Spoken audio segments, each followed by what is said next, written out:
Podemos apresentar? Vamos lá, let's go. Beleza.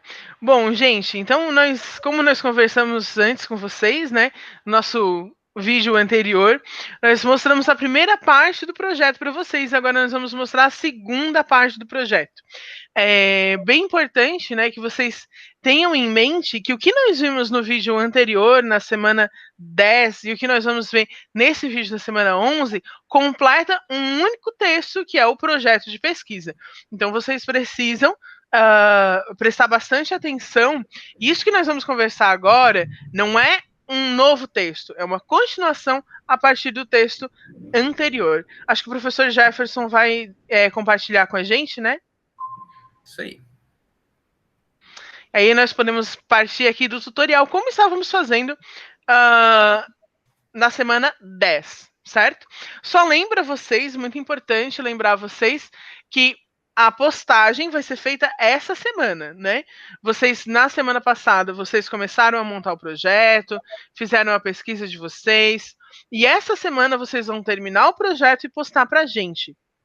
Então, é muito importante que vocês lembrem de fazer tudo no mesmo arquivo para postar tudo certinho no mesmo arquivo.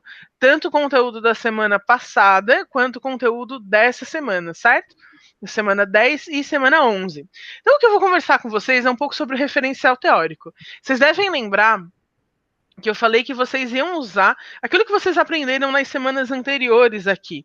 E gostaria de evocar principalmente a parte de citação. Citação e referência, né? Você vai usar aqui o que a gente chama de indicação de autoria. Por quê? Vou explicar para vocês. A indicação de autoria é aquela indicação que a gente viu lá na semana sobre citação.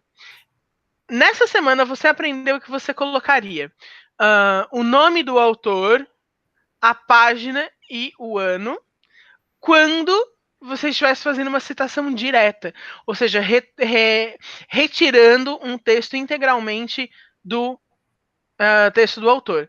E uma citação indireta, você colocaria o sobrenome e o ano. Você usaria essa citação indireta quando você estivesse explicando o que um autor falou.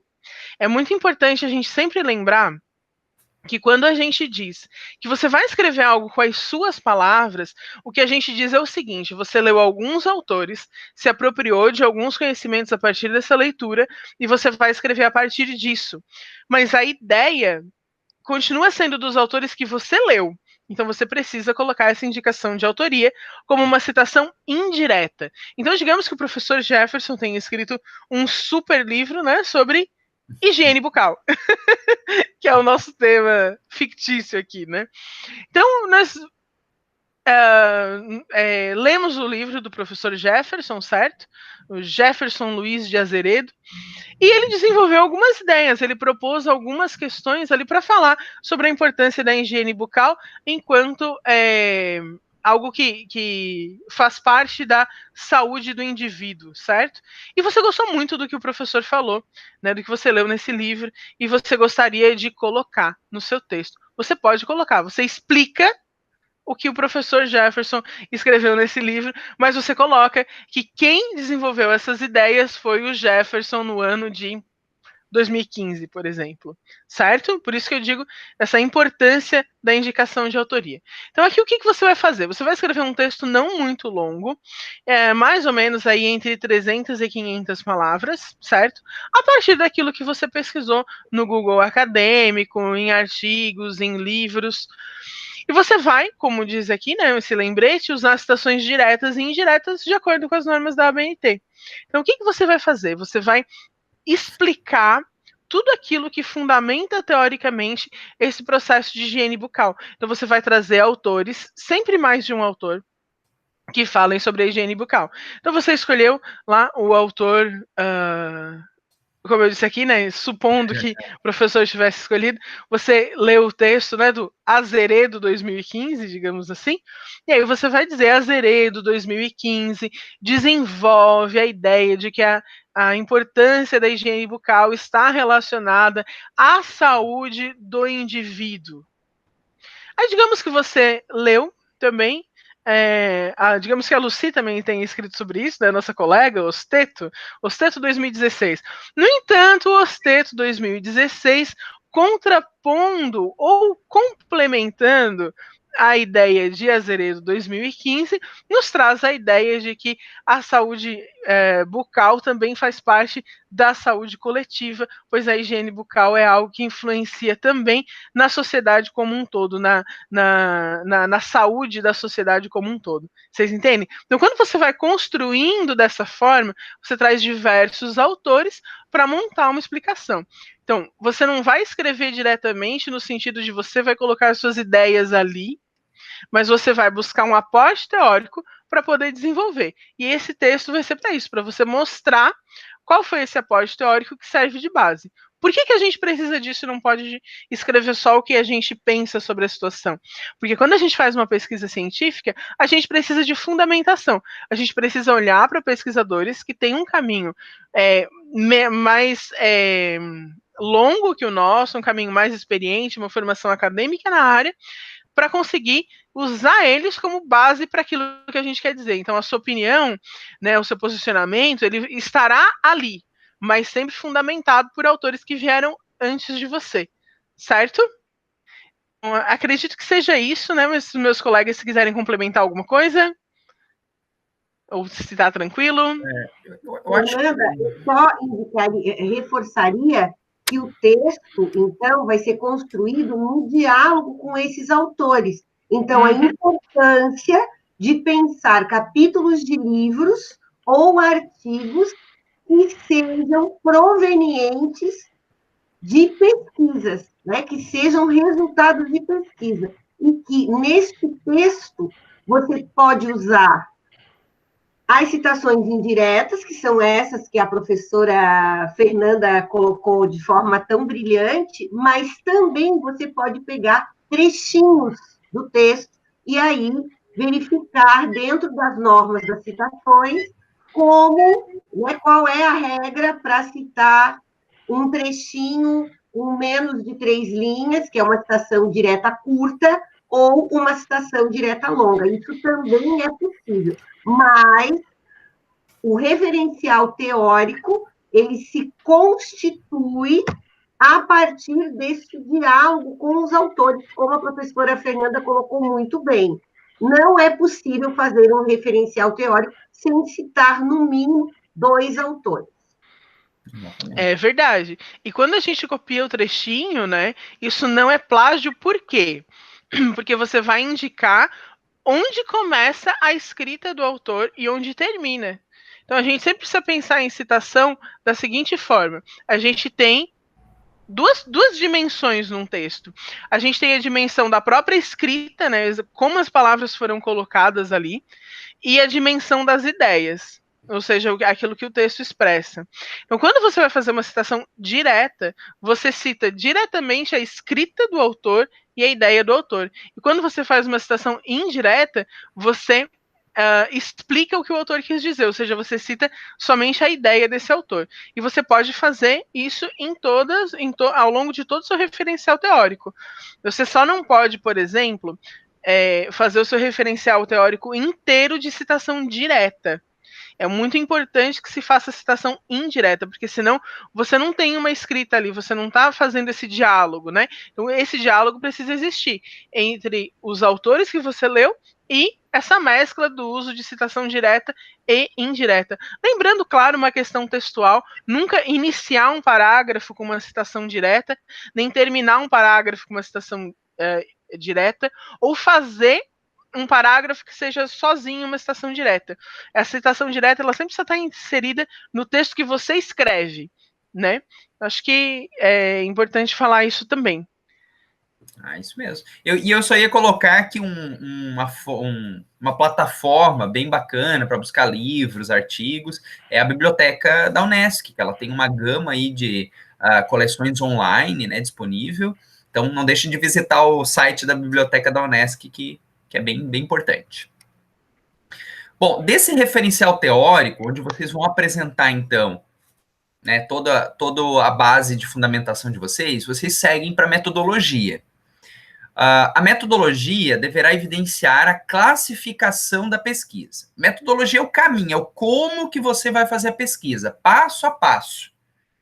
Aí nós temos aqui algumas indicações que precisam ser pensadas. Vocês precisam olhar para essas classificações aqui e dizer qual que a sua pesquisa se encaixa.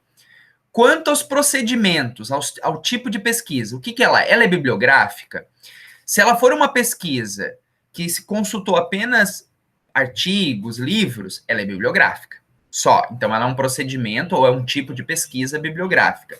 Se você se prontifica a fazer um estudo de campo, você tem que colocar. É um tipo de pesquisa, estudo de campo. Por exemplo, você vai visitar... Vou pegar o mesmo tema, né, o mesmo problema que a gente aqui inventou para usar como exemplo.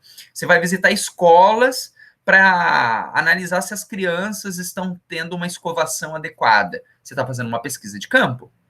Experimental, se você vai fazer algum procedimento dentro de um laboratório, você vai fazer alguma testagem de equipamento, de substância. Se ela é uma pesquisa documental, se você vai registros históricos, cartas, relatos, atas, tudo que faz parte de um registro quali quantitativo pode ser consultado. E aí, se a sua pesquisa tem esse tipo, você tem que dizer, esta pesquisa tem como procedimento bibliográfica e documental. Talvez você vai usar livros, mas também você vai usar documentos, né, como registros.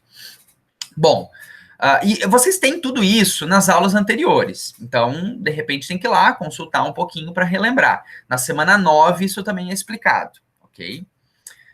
Você vai ter que indicar a abordagem da sua pesquisa. Se ela é uma pesquisa qualitativa ou quantitativa. Ou quali e quant. Uma pesquisa qualitativa é quando você apresenta qualidades daquilo que você está tentando analisar. Então, você vai descrever, vai interpretar, vai compreender. Isso é uma pesquisa qualitativa. Uma pesquisa quantitativa, ela é a apresentação de dados. No Brasil, 90% das crianças ainda não sabem escovar corretamente os dentes.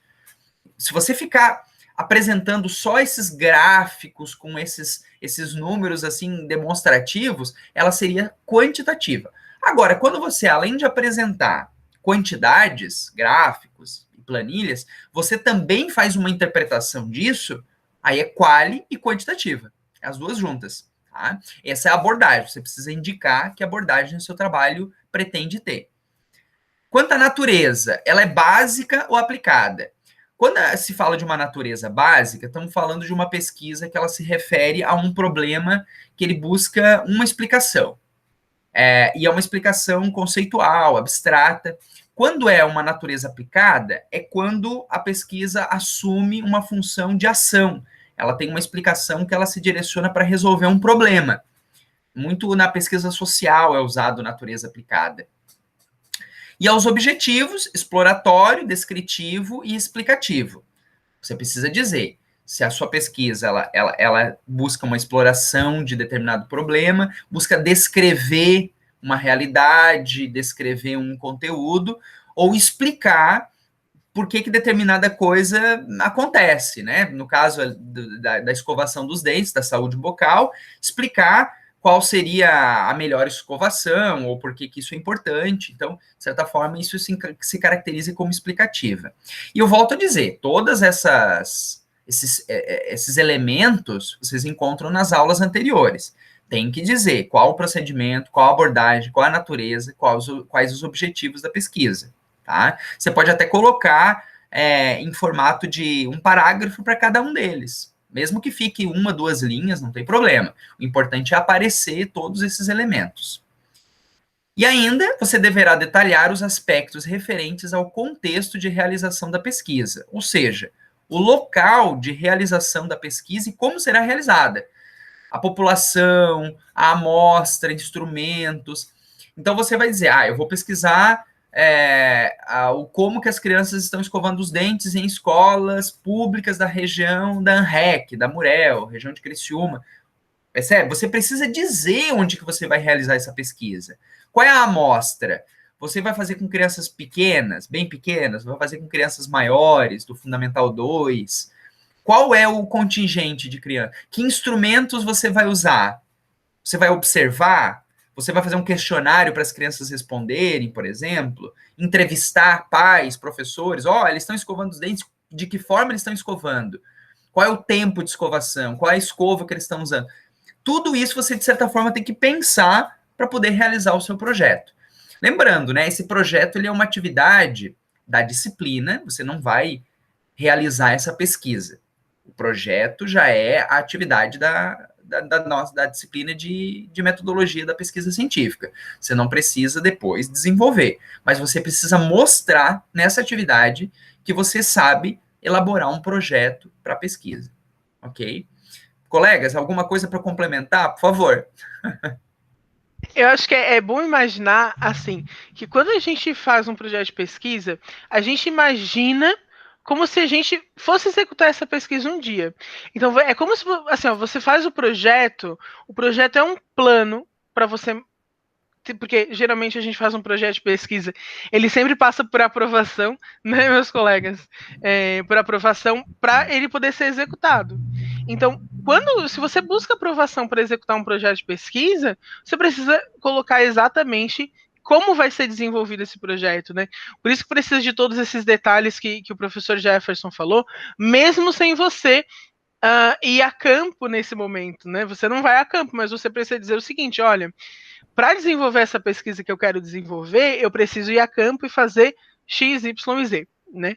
É essa a ideia desse planejamento de como você vai executar a pesquisa quando você for fazer a pesquisa. Que, claro, nesse caso você não vai fazer. Né? É só para você aprender como faz um projeto, para lá no futuro você talvez desenvolver algum projeto na sua área específica. Né? Exatamente. Fernanda, aproveita e continua, apresenta para o pessoal o que seria o orçamento.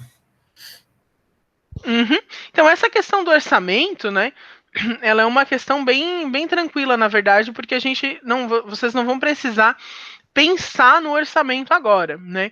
A gente precisa entender o que é o orçamento, mas vocês não precisam preencher essa tabela, porque assim, para a gente saber exatamente a questão do orçamento, a gente sempre submete um projeto de pesquisa para um determinado edital.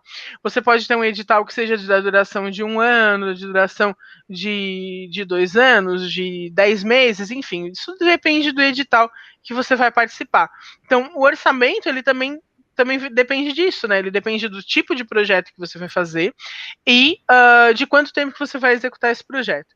Como a gente não está delimitando aqui um tempo, ou restrição de edital, às vezes você tem edital que diz que você tem no máximo tanto X para gastar no projeto, né? Então, como a gente não delimitou nenhuma dessas coisas, existe uma gama bem ampla aí, a gente só vai explicar para vocês sobre o que é que se trata esse orçamento, certo?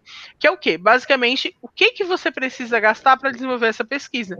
E aí você precisa discriminar todos os itens. Então, desde itens mais básicos, como fotocópia, transporte, livro, até às vezes outros itens. Por exemplo, se você vai fazer uma pesquisa em que você precise de um aparelho diferente para fazer a pesquisa, né?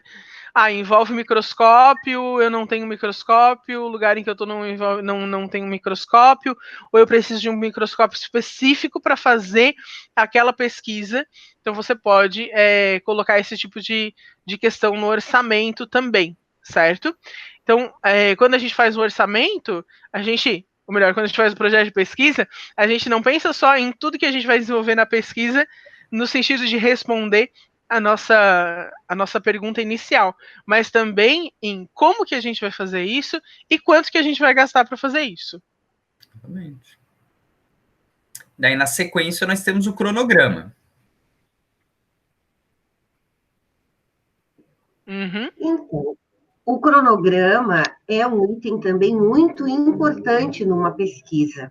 Por quê? Porque ele vai compreendendo quais as ações que você precisa desenvolver na pesquisa e quanto tempo você tem. Então, é como se no cronograma você tivesse uma síntese de tudo aquilo que você precisa desenvolver na sua pesquisa, numa perspectiva de tempo. Porque, como a professora Fernanda colocou, a maioria dos editais, e também quando os projetos de TCC são pensados nas últimas fases dos cursos, há um cronograma para vocês pensarem o projeto e executarem o projeto. Então, o cronograma possibilita esse registro e esse acompanhamento das atividades. Então, aqui, nós colocamos de forma muito simples, mas, dependendo do tipo de pesquisa, e por isso a importância da metodologia, você vai incluindo outros itens até a finalização da pesquisa.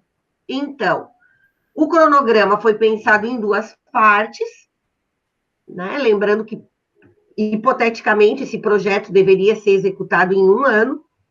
Então, na primeira parte, você vai precisar elaborar o projeto e você vai precisar submeter à aprovação do Comitê de Ética. Então, aqui, para efetivar esse tópico, né, vocês só vão colocar um X. Então, para a elaboração do projeto, quantos meses vocês precisam? Agosto, setembro e outubro? Então, você coloca um X em agosto, setembro e outubro, como o professor Jefferson está colocando. Para a submissão e aprovação do Comitê de Ética, também vamos pensar 3 meses, porque há toda uma equipe, né? Principalmente quando você vai trabalhar com testagens, você vai trabalhar com seres humanos, você vai trabalhar com animais, existe toda uma preocupação ética com a pesquisa, né? Então, para a submissão e aprovação do Comitê de Ética, outubro, novembro e dezembro. Por quê? Sem aprovação do Comitê de Ética não é possível, a sua pesquisa não vai ser validada, porque nós estamos falando de um conhecimento específico desenvolvido na universidade, que é o conhecimento científico. Na segunda parte, então, você vai precisar ampliar o referencial teórico. Lembra que nós colocamos que, para a elaboração desse referencial teórico, no mínimo eram 2 autores, mas, para uma pesquisa ser bem fundamentada, você vai dialogar com 5 autores, 6 autores, então você precisa ampliar a sua leitura, e isso é uma etapa da pesquisa. Então, você vai desenvolver a ampliação do seu referencial teórico em janeiro, fevereiro, tá? Vamos pensar, principalmente que você pode ler artigos em outras línguas, enfim, mas é extremamente importante a ampliação desse referencial teórico para fundamentar a sua pesquisa. Depois você vai precisar revisar a sua metodologia. E aí, então, nós vamos pensar que é fevereiro e março. Aí você vai coletar os dados. Vamos pensar que você já inicia em fevereiro, março e abril. Pode passar os próximos tópicos, professor? Aí você vai sistematizar e analisar os dados. Aí coloca março e abril, que vai até maio, né? Revisar o texto. Você coloca em abril. Preparação da apresentação final também em abril. Você vai entregar o trabalho para os avaliadores da banca examinadora também no final de abril. Você vai realizar a apresentação em maio. E você vai entregar a documentação final na coordenação do curso também em maio. Então, lembrando que, hipoteticamente, este projeto seria um projeto de conclusão de curso. Então, é exatamente isso. Você vai colocar o X e esse item vai estar pronto. Referências. Então, aqui é fundamental, e nós gostaríamos muito, mesmo, que as referências de vocês fossem escritas respeitando as normas da ABNT. Por quê? tudo aquilo que você utiliza no seu projeto para pensar tanto o referencial teórico, como também você pode utilizar citações e autores para referendar os tipos de pesquisa na metodologia, você precisa colocar aqui. E você não pode colocar absolutamente nada além do que você utilizou no seu texto. Então, se o texto do seu projeto foi escrito com 3 autores, esses 3 autores precisam ser colocados numa lista de referência, levando em consideração as normas da ABNT. Essa lista de referência, ela é escrita em ordem alfabética, no alinhamento do texto à esquerda, com espaçamentos simples e separadas entre si, com um espaço simples. Quando eu falei que é importante, porque colocar as referências na norma da ABNT demonstra o seu respeito por esse trabalho. É uma responsabilidade. Você não pode colocar de qualquer jeito. E aqui, essas referências, esses textos, eles só são válidos se eles forem resultados de projetos de pesquisa. Então, é importante. Como é que você utilizou o livro inteiro? Como é que faz a referência de um livro no todo? Se você utilizou um capítulo, como faz essa referência do capítulo? Se você pesquisou um artigo científico do Cielo, por exemplo, que é uma plataforma também de pesquisa, esta citação é diferenciada de um artigo normal, porque ele é online. Então, existe uma especificidade que já foi trabalhada e que nós gostaríamos muito que a lista de referência estivesse cumprindo as normas da ABNT. E, desde já, nós desejamos um excelente trabalho de pesquisa, de escrita, como exercício de autoria também. Né? Este projeto, mesmo que como um exercício da disciplina, ele possibilita vivenciar ou experienciar um projeto numa perspectiva da pesquisa mesmo, né? Como um pesquisador, porque é este conhecimento que é produzido na universidade. Então, desde já, uma excelente escrita para todos, todas e todos. Muito bacana. Mais alguma coisa para acrescentar, professora Fernanda e professor Jefferson? Não, acho que é isso, tá Não, bem colocado. Tá super bem colocado. Com essas palavras finais aí, a gente fecha com chave de ouro, Luci. Pessoal, fiquem bem, façam esse projeto, né, novamente com esmero, com atenção, e postem na semana 11, parte 1 e 2 juntos, ok? Então tá, se precisarem, sábados de manhã. Nos procurem. O que nós queremos é que vocês façam esse exercício e façam com qualidade, porque vocês são capazes. Tá bom, um abraço. Muito bem.